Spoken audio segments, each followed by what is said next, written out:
Welcome to the show, Amit. Thank you, Manav. So, how are you doing today? I'm good. It's a weekend just started, and yeah, so far so good. Doing well. Thank you for giving the opportunity to the Manav Show to take your podcast today. And I have known your story completely from start to end. But for the viewers who are going to see you, I want them to know how you started your journey. What are you doing right now? What are your hobbies? So they also get connected with us, and we go forward then. Sure. So, Manav, to start with, I am a Puneite, born and brought up here. Did my schooling, college, and the year I completed my graduation, I joined Indian Army. So, I'm a short service commissioned officer. Was part of the regiment of artillery, the very prestigious arm. I did around 6.5 years of service to the nation. So I would say that I gave the best years of my life for the country. And after that, then I came back to Pune and joined the corporate life with the world's best automobile brand, Mercedes-Benz. And for past many years, I'm with the brand. I love the brand, and that's how I'm really enjoying my stint with corporate life. That's nice. And apart from this, I know you have many hobbies also. Could you also talk about that? Sure. So I'm a triathlete. You know about it. Yes. Swimming, cycling, and running. I'm an avid runner, also ultra runner. Apart from that, I enjoy playing musical instruments. I do sing. I love reading books and eating. Yeah, I love food. I'm a foodie, though I keep it very controlled. But if I have to sum it up, all good things in life. Yeah. That's what I like, and these are the hobbies. It's difficult, right, to be a foodie and to be a triathlete, both of them. Yeah, if you just exercise a bit of control on your food intake, then you can eat anything. So now let's break it down. Let's go one by one, as you said about your diverse career. So let's go start with Indian Army. So what came into your mind that you wanted to join the Indian Army? Like after completing graduation, we don't think कि we don't have a plan of action. And आज के बच्चों को वो पता ही नहीं है. And you decided that you wanted to join the army. So how Yeah. did that came in picture? So when I was in college, I was actively into sports, and I would say that I always had that inclination towards an adventurous, demanding kind of a life. So that time, we were trying to explore, what all options are there. I mean, if you go the typical way, there are avenues in terms of, say. Either you become a doctor or you become an engineer or something else, which is quite, of course, it is amazing, but I didn't want to go that route. I wanted to explore and challenge myself. And that's the time somebody told me, why don't you try the Indian Armed Forces? It's a beautiful life. There was nobody in our family who was like, from the forces. So we contacted somebody in our friend circle, and I was given some tips that what are the ways and means to join army. So I appeared for the exam, which is a written exam, and then a set of interviews. And in the year I finished my graduation, same year I got a call to join the Officers Training Academy, a very prestigious institute at Chennai. And that's where I was selected. It's a 1-year course, and I joined in the month of September. I was commissioned. Within a year, I was commissioned into, as I said, the regiment of artillery. So I always had that inclination for doing something different and challenging. So you said that there was nobody from your family in your army. So what was your family's reaction when you said that you wanted to join the Indian Army? Okay, that's quite interesting. Like any other college-going kid, I was a typical brat, and you have a lot of friends. Yeah. Those days where you party a lot and your family, your parents are really worried about you, then nothing can happen about this guy. And when I kind of sounded this off to my parents, my mom was very happy that this guy will become little more, at least a bit disciplined in life, and if he joins the forces. So she supported me like anything. Okay. In fact, I do remember that mom filled up my form for the entrance exam, and from after the interviews happened, I called her first. I said, I got through. In my first attempt of interview only, I got through. So she was extremely happy that now the life will be little structured, and hope I do something to my life which is better. Yeah. So they were quite supportive. They're quite happy. Okay, so there was nothing like they were not scared of it because joining the army, we have to take care of the country. That's a very big responsibility. Mhm. Plus, it is a threat to your life also. In a certain sense, like your family is a bit protective. Coming just a graduation kid, mummy तो लोग protective रहते हैं तो वो type पे there was nothing like कि थोड़े डरे हुए थे ऐसा कुछ. नहीं, ऐसा कुछ नहीं. They were they were happy that I'm going for a very good cause. So not everybody gets this opportunity to do directly something for the country. If you go to see, we all civilians, everybody is contributing towards the country. We are doing our bit. We are paying our income tax. We are abiding by the rules. So that is our contribution. But a different active role into the protection of the country, the security, safety of the country, not everybody gets that chance. And they were like, you are fortunate enough, and we are proud that our son is able to do that. So that risk they were ready to take. So, and that's why they supported. So they were not worried per se. So when I've seen in movies, like when you wear the uniform, it's a very different feeling. So the first time when you wore that army uniform after your course is done, what was you feeling like?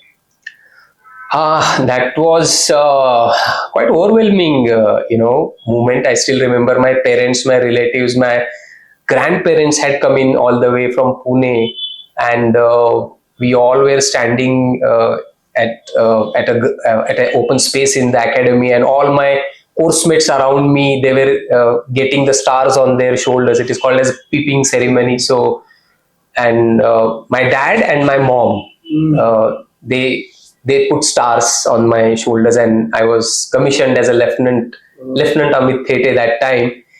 And extremely emotional moment, very proud moment, and can never forget that. You become something. You become something. It's like somebody after great efforts, putting in that midnight, burning that midnight oil, becomes a doctor. At that ceremony, how he would feel, similar feeling that I think I had. That I really was very proud and very happy. Right. So you said that your father and mother were there with you to pin your stars. It's a similar scene that happened in movie Lakshya of Hrithik Roshan. If you've seen it, Yeah. something similar to that. I imagine that right now. So when you started your journey in the army, do you remember any funny or strange story within your army friends that happened and that you still remember and you laugh at it? Because I have friends from army. I studied in army school. So I have friends from that army thing, and they discuss about their fathers telling them about funny stories or something strange happening with you. So do you remember anything like that? Yeah, I would say there are many good memories, and there are many beautiful memories about army. Okay, I would funny incidents. Okay, when I reached the training academy, okay, on the day one with a huge big black trunk box, and I started walking towards my barrack. I was told that you have to go at XYZ place, and I reached there, and there were a couple of boys already standing there, and they were kind of ragging the juniors. Okay, it's all in in a very good spirit. So they also said that, where are you from? Tu kahan se aaya hai? Chalo shuru ho ja. Tu push up laga. Yahan pe dod ke aa ja. And all that was happening.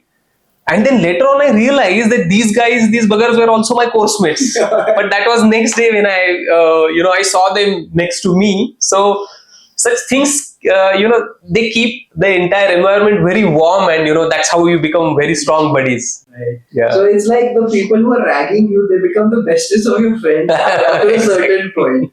Because when I was in college, the same thing happened with me. Ragging is like they do it in a fun way. Yeah. So and they start becoming your best friends after a certain point. Absolutely.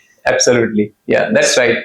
In academy, actually, because you 24/7 you are with your buddy. Also in the active service. So there is a very strong bond, and that's how you learn to sacrifice your life for your buddy, to protect him at any point of time, to go to any extreme. And that's how, nobody teaches this. It just grows on you. The way army training is structured, the way our army life is structured, you become, it runs into your blood that you need to protect your buddy, you need to protect your troops, the people whom you command. And so it's very natural. It's a beautiful feeling, actually. So talking about army, we have started getting emotional for the army right now in the past 5 to 10 years. Like we're getting attached to them. I think so. Narendra Modi played a big role in that, because whenever we say army people, we start saluting them nowadays, which was not the thing earlier. So when do you feel that it's a very good thing that civilians are respecting the army people, because they are the ones who are awake in the night and are protecting the whole country? Yeah. No, absolutely. I would say that it's much apt that we all should recognize the efforts, the risk that is being taken by our soldiers who are standing at the front. So, for example, we are sitting so peacefully at Pune in this studio. We are safe. We feel safe. We can get up in the morning, early morning, go for a walk.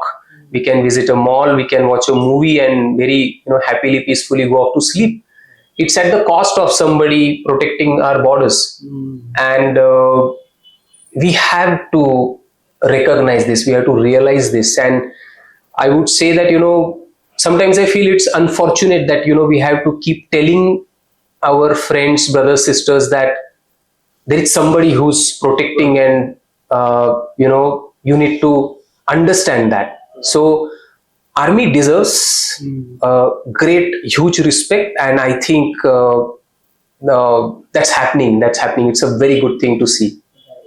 So we talk about the army also. Indian army has transformed a lot. You see the Uri strike that happened, and it's getting more bolder. India is getting more bolder and getting more stronger in itself. So when you talk about the Indian flag also, when you have seen it, do you get emotional after seeing that?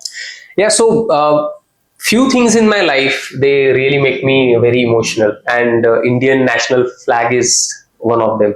So wherever I see, I'm going in a car and I see that huge flag, it really, it's a moment of emotion. It's a moment of that pride, and our national flag is so beautiful. So that's very sentimental moment for me. Even now also, if I see a flag, I'll just be quiet for a moment, and I'll live that moment. So it's a very proud feeling. So when I used to study, I'd gone to Mexico also after my 12th standard as a cultural exchange student. So there I was the only Indian among, I think so, 60 of us were there, and I was the only Indian holding a flag. I still have that photo. And it's a very proud feeling when you hold the Indian flag with you. Yes. And you must have done it after your completion of your race also.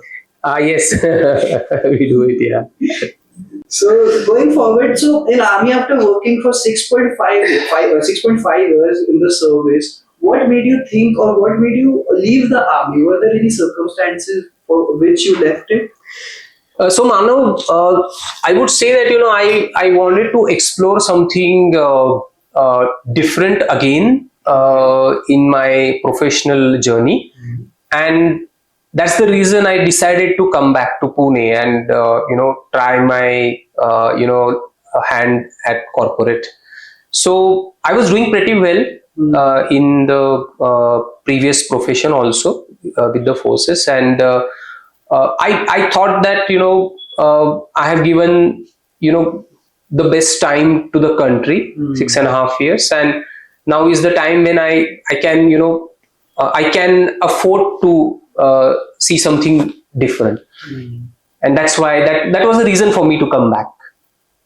Okay. Yeah. So how did you get into Mercedes then? Like, what was your interview process? Because you have to start again from scratch. That was Yeah. ground zero. Yeah. Going through the interview process, then sitting for their GDs. And so how was that feeling like?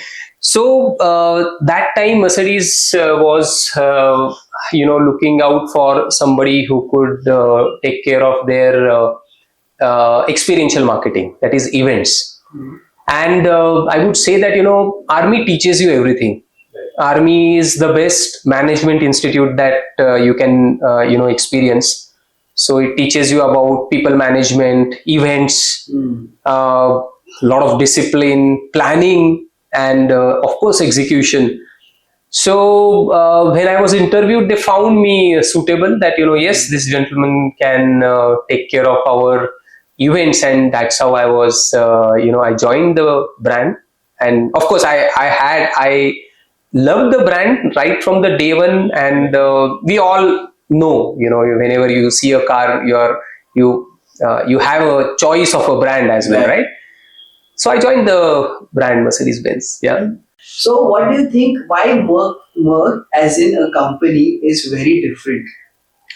So we are the oldest automobile manufacturers in the world. Okay, so the automobile was invented by Mercedes first of all, and over the years, the way products have got developed, and the way the technology is there, the quality of the vehicles, the safety of the vehicles, and the latest tech that you have, that makes the brand stand out completely. So you see, the brand Mercedes Benz is the market leader for 9 years now in India, and it's the most loved luxury automobile brand in the country. That's So why. how has your journey in Mercedes been like? Yeah. Have you struggled, or was it a smooth ride whole during your journey? So Manav, as I was saying, I joined in the experiential marketing, the vertical of marketing, and then I also was head of the team for around 5.5 years. That was my first segment in Mercedes Benz. Then I also had a short stint of around 3 years with sales operations, which is basically about a little different than marketing. It's a function which supports the retail sales team. And then again, after 3 years, I shifted my role to parts logistics, which I am presently handling. So I would say the journey has been extremely diverse. So the way Army did not have any connection to marketing, Right. similarly, marketing to sales operations had no connection. Sales operations to logistics has no connection. So I have, I'm very fortunate that the organization has given me this opportunity, and that trust that I can do a justice to different type of functions. That's very important, and really happy that in our organization such changes are promoted and they are supported well. Right, because going from marketing then handling logistics right now, it's very vast. Yeah. And you didn't have any formal education in that. Yeah, that's right. That's right. It's through the experience, so many years. It's through what you see on a daily basis. So it's from that. Yeah. So I believe that experiences teach you more than the formal education. I believe so. Yeah. Right. Yeah. So I wanted to ask one question that you have led a team in your Mercedes. You said you were leading a team. and uncertainties are many. There can be anything that mishaps, or now entrepreneurs are coming. So for the latest entrepreneurs who are coming, what piece of advice would you like to give them as a leader? So, first of all, we need to be very clear in terms of the objective setting. That's extremely important. Whether you have your own setup or you are into a corporate setup, leading a team. Uh, I would say that it's very important to look at what exactly uh, is that we want to do. What are our goals? What are our objectives? And the entire focus, the entire energy needs to be channelized accordingly. So you need very strong planning and broken down to executable steps, and also very clear follow up in terms of how you are achieving those or completing those small steps which take you to the final goal. So that's very important. So I would say that always have a lot of focus on the planning bit of it. Okay. So once the objective is set, uh, channelize all your energies into planning. So planning is almost say 90%, because if your planning is good, then execution just happens. You just need to monitor. Right. So that's what I would say, that that is how what should focus upon here. Okay. So talking about the coming entrepreneurs and the people, do you think what one thing that you noticed about them that they're doing wrong and they should focus on, like you said about planning, but our entrepreneurs right now they focus more on marketing rather than doing the planning or making the product better. They want to stand out in the market. Instagram has come up. They want to be visible. So do you think that's the wrong thing that they are doing right now, or it's right according to the market then? See, one of the thing is these small bits in terms of sometimes I am focusing slightly more on marketing, or how I am promoting my brand, or these things happen. The only key to success is you have to have the customer in the center. If you are keeping your customer happy, then your business will be successful. Simple as that. So that strong understanding, that clear understanding of your customer, what the customer wants, that you have to deliver. So you have to walk the talk, because if you make very good tall claims that this is what we will deliver, and on ground if it doesn't happen, then the customer will not forgive you. You have to ensure that last mile connectivity, that you are delivering that right experience at the right time to the customer, then you are game for success. Right, because customer भगवान है जैसे India में बोलते हैं. बिल्कुल. So basically, because I have gone through that process of Mercedes also, because we have a CLA, and when we take it for servicing also, from start till the end, the service that the company provides is phenomenal, because from start to end they are with you. They will update you कि sir ये problem हो गया है, ऐसे करना पड़ेगा, and they don't let you feel कि आपको आपसे कुछ करना है. They'll give you each and everything in hand कि sir आपको ये चीज देनी है, ये लेके आओ, and they give the pickup service also. So it's really amazing, as you said. Like the service is good, and India में जितना अच्छा सर्विस दोगे, जितना कस्टमर खुश करेगा, उतना ज्यादा को प्रोडक्ट चलेगा. Correct. Very simple. So moving forward, any success story in Mercedes that you felt was one of the most turning point in your life? Okay, so in my role at with marketing, we carried out many events wherein the customer is directly involved. So these product launches, or exhibitions, or the sport events. So we have a very big platform called Mercedes Trophy. So such events, these are basically they are those moments where you feel really proud that you have planned, executed, and given the right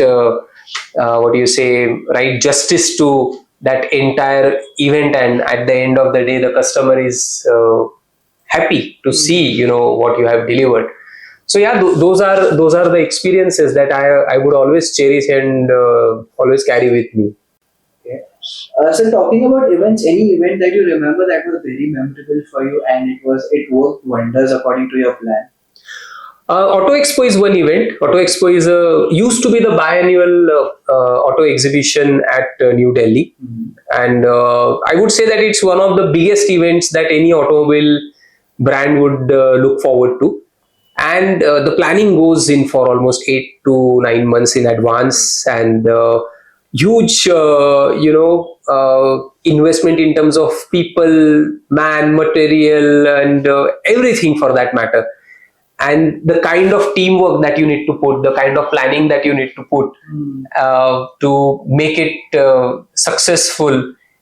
So a lot of coordination with different type of agencies. So you have a marketing agency, you have a on ground exhibition agency who construct the pavilion for you, then you coordinate for getting those kind of cars, then you have on marketing side you have the promotional events, then you have your planning for ATL, that is Right. advertising, social media, plus then planning the events on ground for the customers.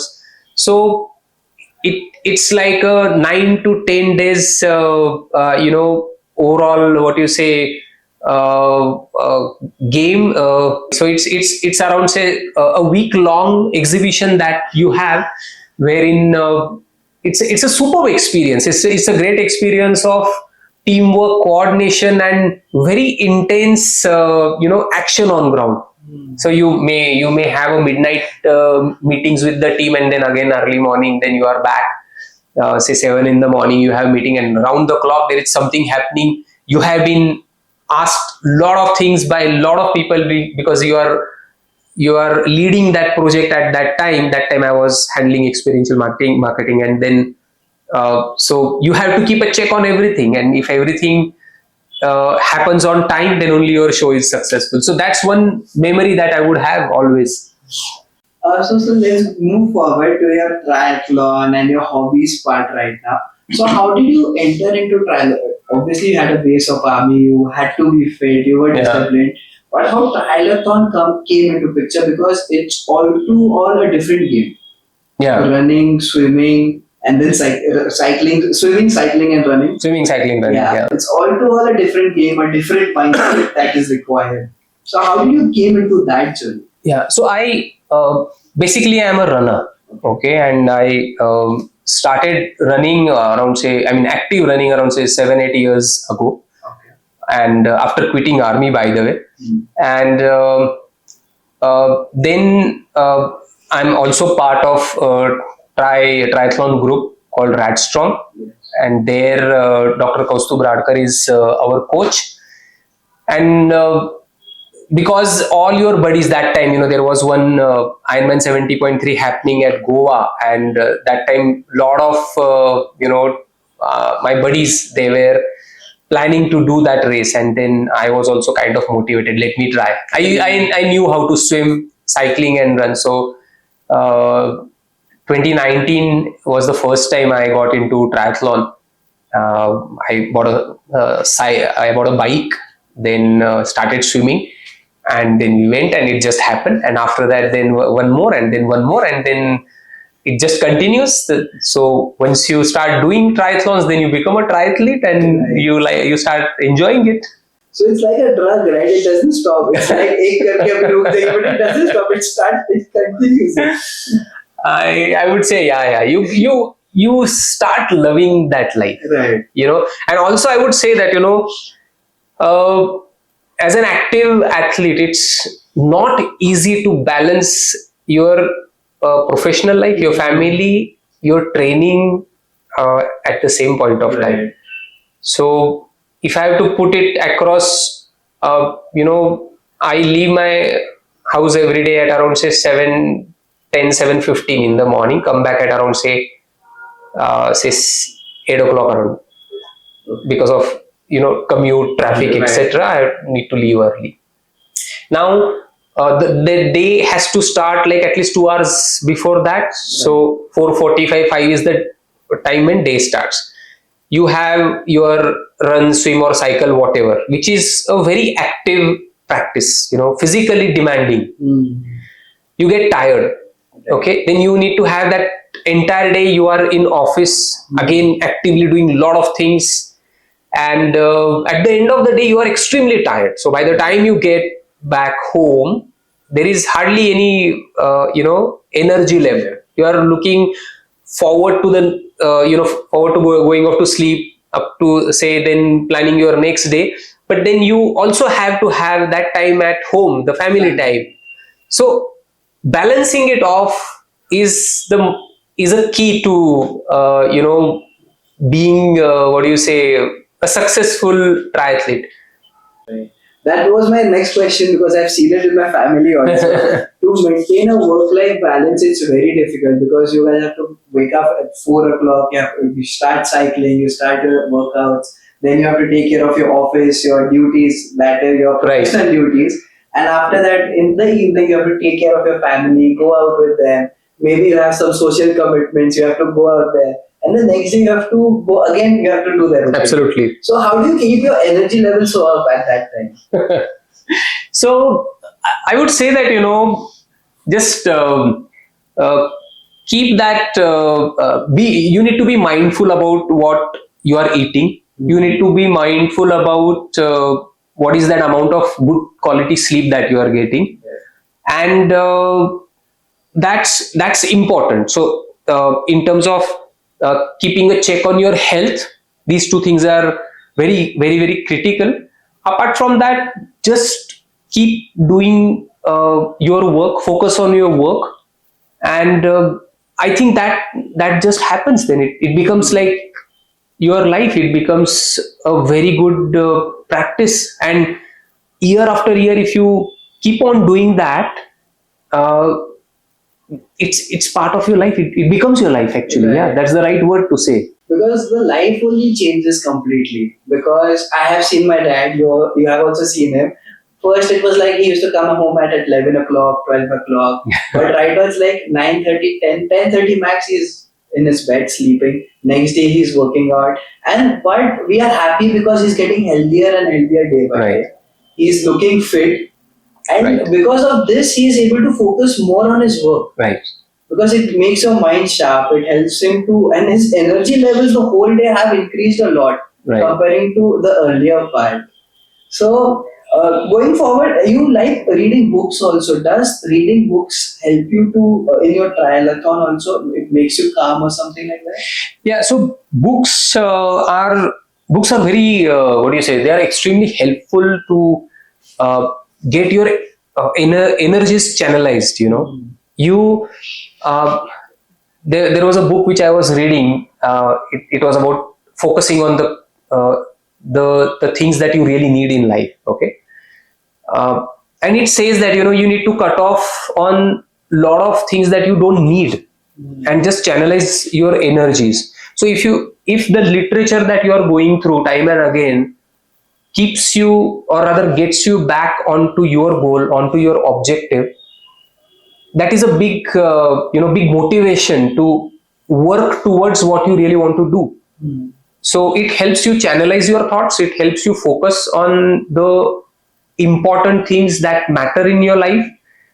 It is also very good habit to go through few pages before you go off to sleep. That I do, almost every day I do that, like say 15-20 minutes to just read something. My experience is that you have very good thoughts. You get up with that solid positivity, that very positive energy that you get up in the morning.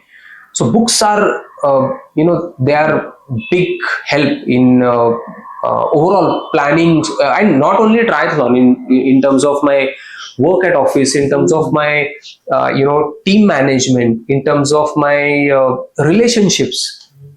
Books do help. Books do a great job. I would say that this is one thing that I would definitely say to everyone, that have a habit of reading books, and the printed books, not the digital form. That also makes a lot of difference. You have a connect with the book. It's like a friend telling you some good things. Yeah.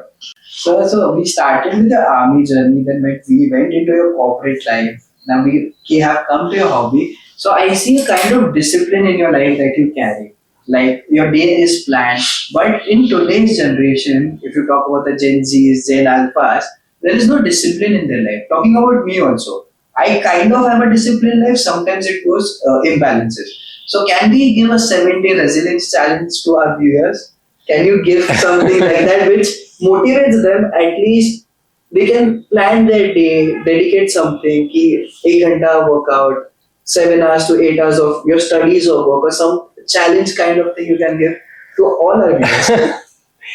Yeah, I would. Yeah, definitely, I would love to do that. But before that, what I would like to say is that uh, believe in yourself. That if you really plan something for your own good, it works out. First, that belief has to be there. That if I make a because most of us are extremely enthusiastic in going and paying those fees, annual fees for the gym subscription, right? And then after a couple of days, you never look at the gym, Right. or you buy a treadmill and that just keeps lying there in the balcony. So first, you have to believe in the planning. I would say for 7 days, what I would like to tell my friends is in your entire schedule, whatever you are doing, whether you're studying, you are into any kind of service, have couple of elements planned for yourself. One is like at least 45 minutes to an hour workout every day. Okay. It could be a brisk walk, a short swim, if you are into jogging or running, something like that, that you should do. Uh, Ideally, early in the morning, try to do that because the quality of air is good. You feel fresh, you feel very energized for the entire day, and then you are able to deliver what you want to do. That's one thing. Secondly, also have some hobby, something for yourself, uh, engage into, I would say, something like playing musical instrument or listening to music. Then pick up a book, read a book for like 10 minutes also to start with. Even alternate days, that's also okay. Just develop that hobby of reading good things. We can start from newspaper to getting slowly to a book. That would be there. Keep a check on your food. What are you eating? So make a schedule for yourself. I mean, if I give you a schedule, it may not suit you, or you may feel that I'm trying to push it on you. No, Right. you have to make your own schedule, to starting with an exercise, doing the entire day's work, and ending the day with something good, some nice thoughts, which could be a book, or even sit with your friends, a good talk, or maybe your parents or your siblings. I think these things definitely work. Understanding, because you come out of your own world, Right. you are exposed to something else. And lastly, I would also say try to stay away from social media towards the end part of the day. It consumes a lot of time. You have to have that discipline. So there, the discipline is extremely important. So once you get into it, and then just Right. do that, but just keep a check on that. Because if we are seeing today, it's like before sleeping, everybody is watching social media. They switch off their lights and they're scrolling, Yeah. and that's the worst thing that they are doing. Like it's not about that I being in the profession or I being and putting reels also, but you need to have a schedule when you do it rather Correct. than doing it late in the night. It's better you do it in the afternoons, in your evenings, or maybe in your free times when you're at office. That will help you get more energy or motivate you or make your mind free from your stress, and then Right. again you can concentrate. Right. And otherwise, if you're getting bored, you can watch the Manav show also. That's an interesting one. Okay. So it was a good thing that you said that you can't give a schedule, like you said, you can't give a challenge to anyone because it's about self-belief. But 3 things that you said that everybody should add in their life is a workout, that's in the morning especially. A hobby that they like, maybe playing cricket, spending time with family, anything, playing football, And third is food. And food is one of the most important thing because what you consume will decide how your body is going to behave. Absolutely. Absolutely. So it was a very good thing. And you told about music also. So what kind of instruments you like to play? I play harmonica, which is Okay. basically mouth organ. So that's one instrument I play. And the music that I like all kind of music, like especially light Indian music is my favorite. Uh, but otherwise, anything which sounds good to your ears is, I'm open to it always. And in army also there is a lot of music that goes, right? Yeah. Because I've seen that many people play guitar, they sing also, they like to sing also in the Yes. army, and that's the full bonfire of that. Yes. Army has their own regimental bands as well. Okay.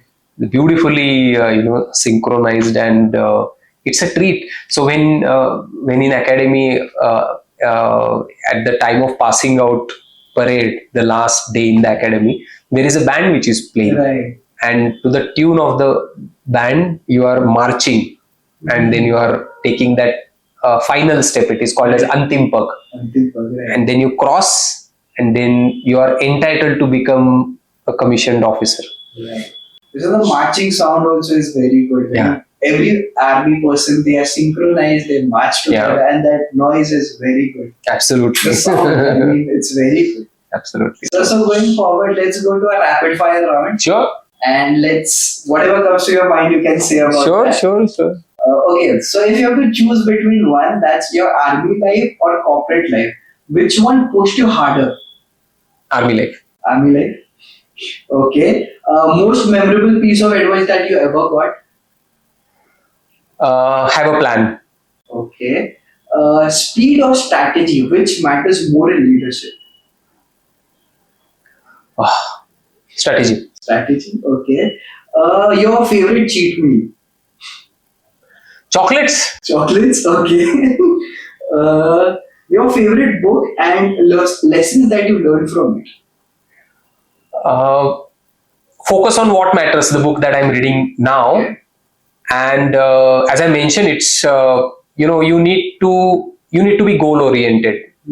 So cut the unnecessary, not the things which are not required, and just focus. Okay. One word to describe you as a person? Happy. Happy. Okay. A celebrity or person you would like to have dinner with? Oh, that's my mom. Oh, okay.